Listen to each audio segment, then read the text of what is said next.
Hi hello दोस्तों, नमस्कार, प्रणाम। आप सब कैसे हैं? उम्मीद है कि आप सब अच्छे हैं। आप लोग के साथ एक जो गीत लेकर आई हूँ, अच्छा लगेगा तो कमेंट में बताइएगा। सब्सक्राइब शेयर कीजिएगा, ज़्यादा से ज़्यादा सपोर्ट कीजिएगा।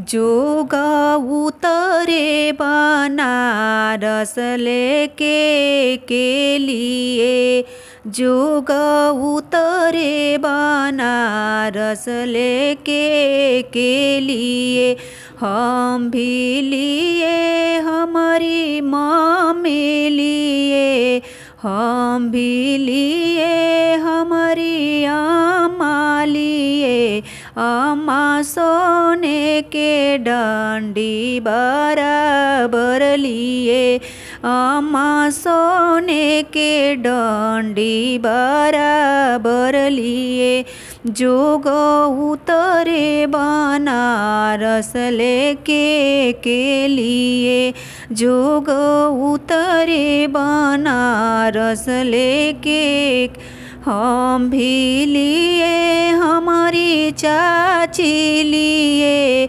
हम भी लिए हमारी चाची लिए, चाची सोने के डंडी बराबर लिए, जोग उतरे बनारस लेके के लिए, जोग उतरे बनारस लेके के लिए, हम भी लिए हमारी भाभी लिए, भाभी सोने के डंडी बराबर लिए, जोग उतरे बनारस लेके के लिए, जोग उतरे बनारस लेके के लिए।